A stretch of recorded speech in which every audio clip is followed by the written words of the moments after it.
warahmatullahi wabarakatuh. Saudara-saudaraku di seluruh Indonesia, dimanapun berada, apa kabarnya? Dan saudara-saudaraku di seluruh dunia, dimanapun berada, apa kabarnya? Tentunya sehat-sehat selalu, sehat-sehat semuanya ya. Tidak terkena, tidak tergejala COVID-19. Amin. Yang terhormat Pak Jokowi dan yang terhormat para anggota DPR ingin memindahkan ibu kota negeri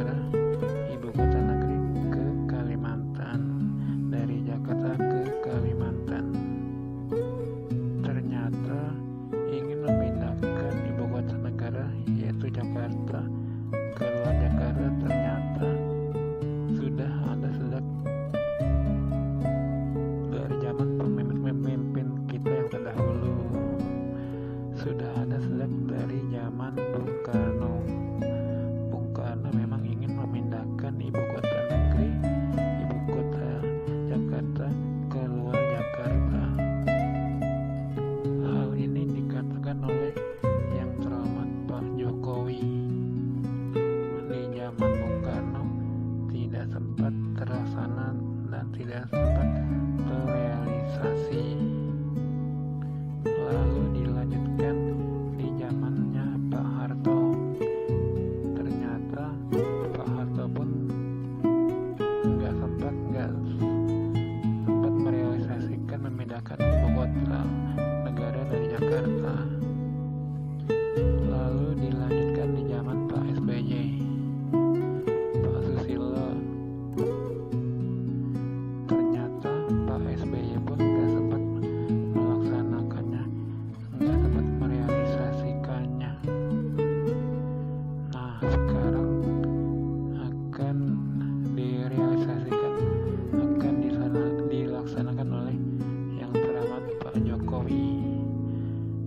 Pak Jokowi akan memindahkannya ke Kalimantan Selatan, di daerah Pasir Penajam, Kalimantan Selatan. Berarti Istana Olahraga akan dipindahkan juga dong ke Kalimantan. Istora Senayan akan dipindahkan juga dong dari Senayan ke Kalimantan. Istana Olahraga dibangun oleh Bung Karno, dibangun di zamannya Bung Karno.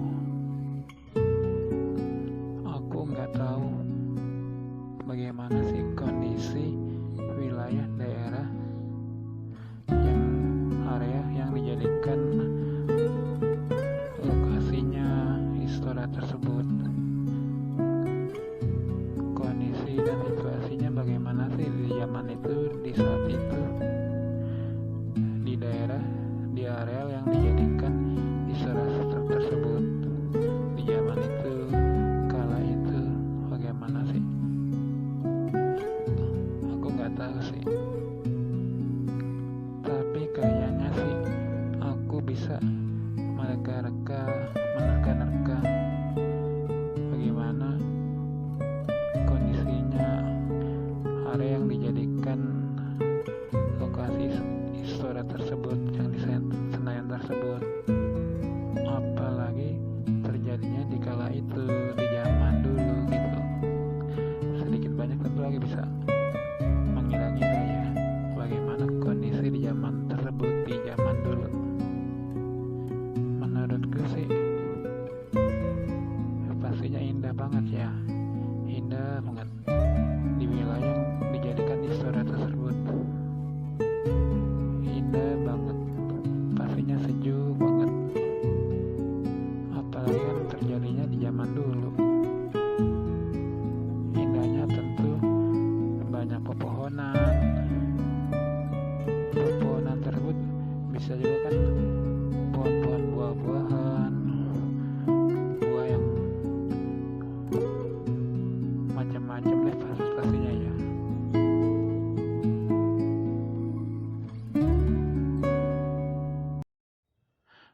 lokasi Istora Senayan dan sekitarnya tentunya dulunya indah sekali ya,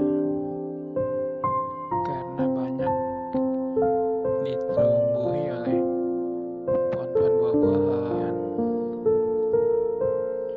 pohon-pohon pisang, pohon-pohon palawija,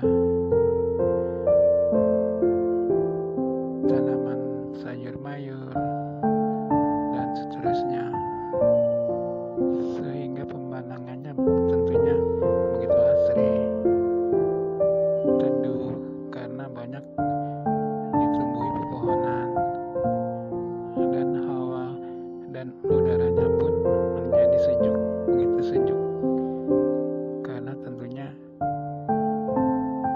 udara di sekitar Istora dan sekitarnya tentunya menjadi sejuk karena udaranya menjadi bersih, banyak oksigen yang dihasilkan oleh pepohonan tersebut di area Istora Senayan dan sekitarnya dulunya. Tentunya pasti begitu ya. Semua keindahan, semua kesejukan, semua keasrian tersebut akhirnya menjadi hilang ketika Bung Karno memulai pembangunan Istana Olahraga Istora di Senayan dan sekitarnya tersebut. Semua keindahan, semua kesejukan, semua keasrian tersebut yang tentunya menjadi tempat bernaung para penduduk di sana, tempat bergantung dan menggantungkan hidup, karena tentunya mereka hidup dan kehidupannya tergantung dari tanaman-tanaman produktif tersebut ya, tanaman-tanaman yang tentu saja bernilai ekonomi tersebut, karena mereka dapat menjual hasil dari pohon-pohon tersebut. Semua keindahan tersebut akhirnya hilang semua berikut para penghuninya,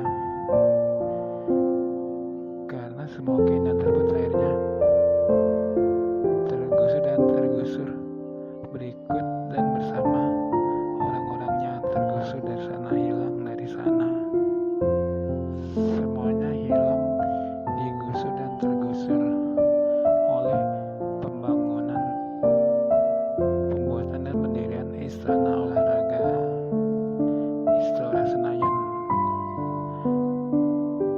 dan berbagai infrastruktur pendukungnya. Entah berapa ratus atau berapa ribu kepala keluarga yang tergusur dari sana, dari area Istora Olahraga Senayan dan sekitarnya. Berapa ratus atau berapa ribu yang tentu saja ditambah dengan sanak keluarganya, sanak familinya. Mereka semua mungkin menangis bahagia ya, karena bisa berkorban untuk negeri, untuk negaranya, bisa berbuat baik untuk keharuman nama bangsa dan negerinya ya, lewat bidang dengan pendirian Istana Olahraga Istora Senayan tersebut ya.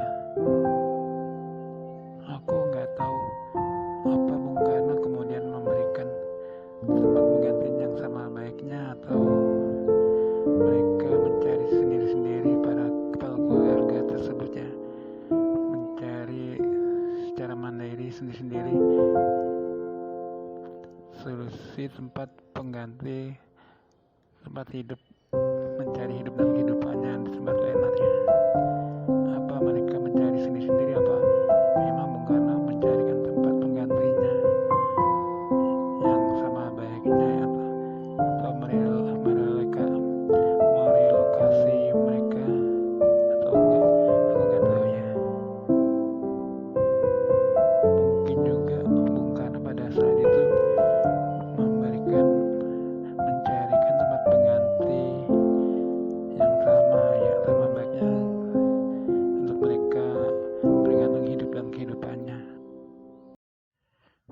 Saben nih, bapaknya Sidul di sinetron Sidul Anak Sekolahan menceritakan kisahnya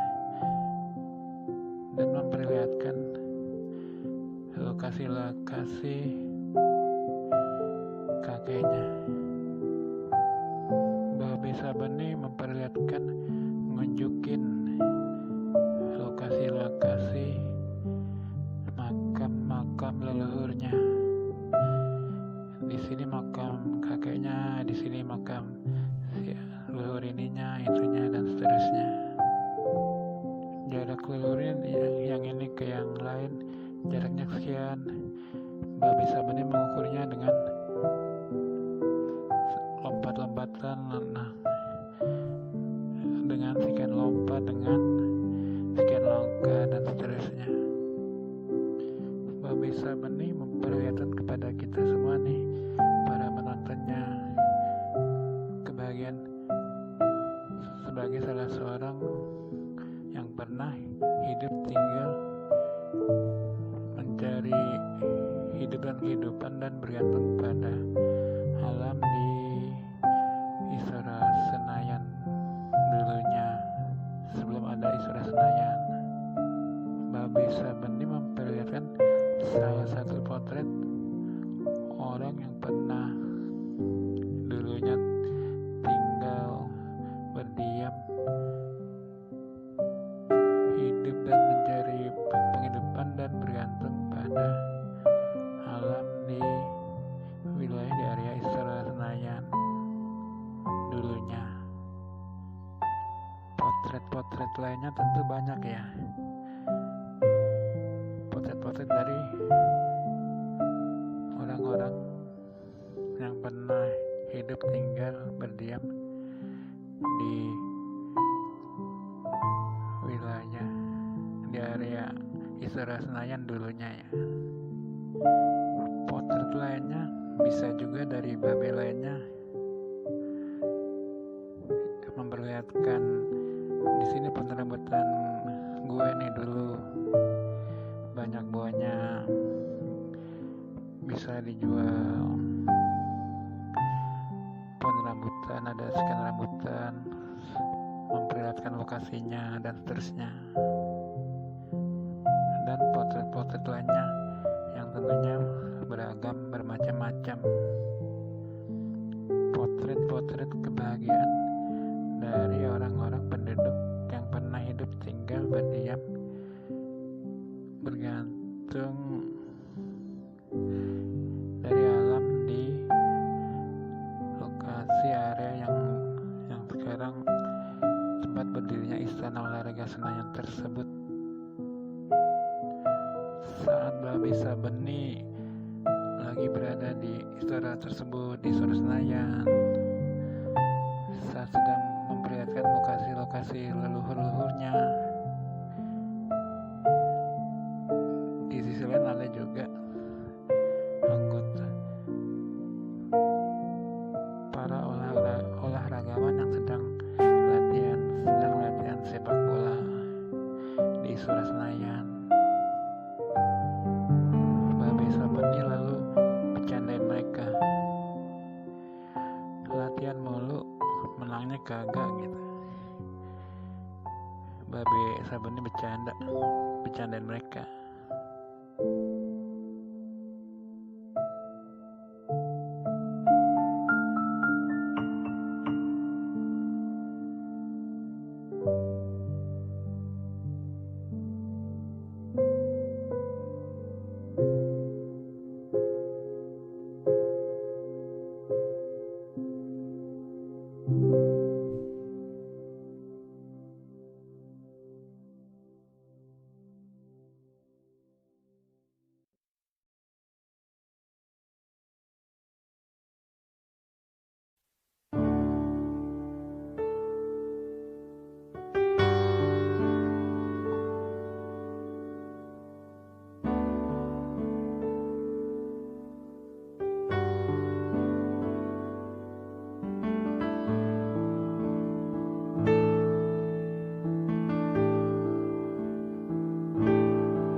ibu kota negeri, ibu kota negara. Jakarta kan mau dipindahin nih ke Kalimantan. Mungkin Istora Senayan, Istana Olahraga yang di Senayan mungkin mau dipindahin juga ya ke Kalimantan juga. Kan tadi udah ditebak-tebak tuh gimana Istora Senayan sebelum jadi dulunya gimana gitu. Tadi kan udah ditebak-tebak, diteka-teka dulunya begini gitu. Nah, penggantinya nih yang di Kalimantan, apakah kondisi dan situasinya akan gitu juga seperti yang terjadi sebelumnya di lokasi Istora Senayan dan sekitarnya itu. Apa kondisinya dan situasinya gitu juga ya? Apa kondisinya dan situasinya yang dialami sama juga ya? Seperti apa kondisinya dan situasinya sama juga ya? Seperti yang dialami di saat sebelum jadi Istora dulunya di lokasi tersebut. Apa di lokasi yang akan dijadikan pengganti Istora tersebut akan dilakukan juga ya pepohonannya gitu? Apa pepohonannya, pohon-pohonnya akan digusur juga ya untuk dibangunnya Istana Olahraga pengganti yang di Senayan itu ya? Kalau orang-orangnya, para penghuninya digusur, kayaknya enggak ya. Soalnya kan yang di Kalimantan tersebut, di Pasir Penajam itu kan kosong ya, lokasi kosong, nggak didiami penduduk ya, bukan tempat bermukimnya para penduduk ya, lokasi kosong ya. Jadi mungkin nggak ya di lokasi yang akan dibangunnya istana pengganti yang di Senayan itu pohonannya akan digusur juga ya? Kalau pohonannya akan digusur juga, berarti sama dong ya, akan hilang juga seperti yang di lokasi dulunya yang sekarang di Senayan itu. Keindahan alamnya akan hilang ya, kesejukannya akan hilang, keteduhannya akan hilang juga ya. Kalau dilihat di TV sih, lokasi area wilayah yang akan dibikin IKN tersebut lokasi kosong ya, wilayah kosong, nggak berpenghuni ya, jauh dari penduduk ya. Artinya nggak ada wilayah area yang menjadi milik penduduk ya, penduduk asli atau penduduk pendatang, kayaknya nggak ada milik mereka yang jadi milik mereka. Artinya wilayah area lokasi yang akan dijadikan IKN tersebut artinya notabene milik pemerintah ya. Sebelum memulai mengawali pembangunan IKN tersebut, tentunya wilayah tersebut, area IKN tersebut tentunya sudah ditanda-tandain ya, sudah dikasih patok-patok, pelang-pelang atau apa gitu ya, yang intinya udah ditandain bahwa ini wilayah area tanah untuk IKN gitu. Itu artinya patok-patok tersebut, semua pelang-pelang tersebut yang menjadi tanda itu wilayah kan tentunya nggak berdiri di lahan-lahan penduduk orang-orang Kalimantan ya, orang-orang penduduk asli Kalimantan atau pendatang atau apa gitu, artinya bukan di atas wilayah area-area tanah-tanah milik penduduk asli atau pendatang ya. Ada kabar angin, katanya ada patok-patok atau pelang-pelang atau apa gitu, kabarnya katanya ada yang di atas di lahan milik penduduk asli atau apa gitu. Kalau benar berarti memang mereka dapat pengganti yang sesuai. Mengapa ibu kota negara yaitu Jakarta mau dipindahin? Mengapa yang terlalu Pak Jokowi mau dipindahin ke Kalimantan? Mengapa mau dipindahin dari Jakarta? Kata yang terhormat Pak Jokowi, salah satu alasannya yaitu karena ingin memeratakan pembangunan. Jadi pembangunannya merata, nggak di wilayah Pulau Jawa aja, juga di wilayah-wilayah lainnya di Indonesia. Kalau salah satu alasannya hal ini, berarti pemindahan ibu kota negara ini tentunya baik dan bagus banget ya, karena bertujuan untuk memeratakan pembangunan atas wilayah Indonesia lainnya. Jadi pembangunannya merata ya, satu sama lain, nggak berat sebelah, nggak pincang ya, pemerataan pembangunannya merata sama wilayah lainnya, satu sama lain sama pemerataan pembangunannya. Itu pemerataan pembangunan atas wilayah satu sama lain. Kan pemerataan pembangunan luas ya cakupannya, maknanya luas ya. Bisa juga berlaku pemerataan pembangunan untuk hal-hal bidang-bidang lainnya gitu. Misalnya pemerataan pembangunan atas bidang olahraga dengan bidang pertanian, pembangunannya merata gitu. Pembangunan atas bidang olahraga dengan bidang pertanian misalnya merata ya, tidak timpang, tidak belah sebelah, 50-50 ya, 50% ya, itu artinya kan merata ya, sama-sama mendapat perhatian yang sama-sama diperhatikan, sama-sama diberdayakan. Antara pembangunan di bidang olahraga dengan pembangunan di bidang pertanian, merata pembangunannya gitu.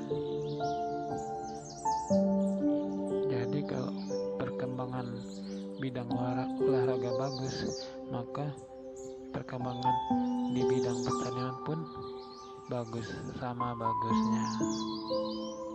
Kalau bidang pertanian kalau bidang olahraga menjadi maju, maka bidang pertanian pun menjadi maju. Kalau bidang olahraga menjadi begitu berprestasi, maka bidang pertanian pun berprestasi, begitu berprestasi pula, sama gitu. Karena terjadinya pemerataan di bidang antara bidang olahraga dengan bidang pertanian. Misalnya itulah pemerataan pembangunan atau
Eta ureanya, Bu.